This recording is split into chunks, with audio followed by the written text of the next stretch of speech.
Asia cup cricket নিয়ে এবার বাড়ছে জল্পনা। এসিসির বৈঠকে অংশগ্রহণ করবে না ভারত। 24শে জুলাই ঢাকাতে বৈঠকে যোগ দেবে না ভারত। বিস্তারিত সে বিষয়ে জানবো। টেলিফোন লাইনে যুক্ত হয়ে গেছে ক্রীড়া সাংবাদিক বিপ্লব চন্দ্র। বিপ্লব দা, এশিয়া কাপ ক্রিকেট নিয়ে যে বৈঠক হতে চলেছে এআইসিসির, সেই বৈঠকে ভারত থাকছে না। ভারত বাংলাদেশ সম্পর্কের জেরেই কি এই সিদ্ধান্ত? মানে প্রশ্ন বা উত্তরটা কিন্তু একদম সঠিক। কারণ এশিয়া কাপ নিয়ে যেটা ভারতে 2025 সালে হবে, সেখানে ভারতে বাংলাদেশ আসা নিয়ে কিন্তু একটা অনিশ্চয়তা হয়েছিল। এই অনিশ্চয়তা যত এগিয়ে আসছে, আসর বা ততই কিন্তু এক্ষেত্রে আয়োজক কমিটি, বিসিসিআই এর সাথে আলোচনা এবং আইসিসি যে আলোচনা, সেটা আলোচনা সংঘটিত হয়। এবং এই সংঘটিত হওয়ার পর কিন্তু সেখানে বাংলাদেশে ভারতে না আসার অসম্মতি জানিয়েছে। এবং তার কারণেই কিন্তু যে বৈঠক অনুষ্ঠিত হবে এশিয়ান ক্রিকেট কাউন্সিলের বৈঠক, সেই কাউন্সিলের বৈঠক হবে বাংলাদেশের, এবং সেই বৈঠকে কিন্তু ভারত যাবে না, পরিষ্কার ভাবে জানিয়ে দিয়েছে।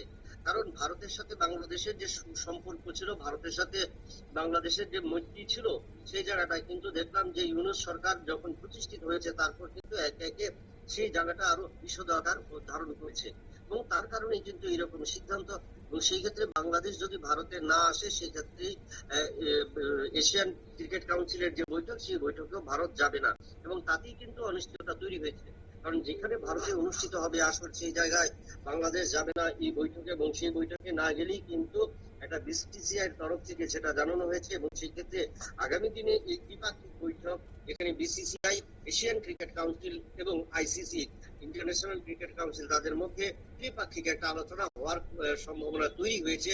এবং দেখা যাক যে সেই ক্ষেত্রে আগামী দিনে এই এশিয়া কাপ, যেটা 2025 সালের অন্তিম লগ্নে হবে, সেখানে বাংলাদেশ ভারতে আসে কিনা সেটাই কিন্তু উঠে আসবে। ধন্যবাদ। অর্থাৎ ভারত এবং বাংলাদেশের মধ্যে যে দ্বিপাক্ষিক সম্পর্কের মধ্যে চির পড়েছে, তাতেই এশিয়া কাপ ক্রিকেট নিয়ে জল্পনা কিন্তু বাড়ছে। কারণ এআইসিসির যে বৈঠক, সেই বৈঠকে অংশগ্রহণ করছে না ভারত, এমনটা এখনো পর্যন্ত জানা গেছে।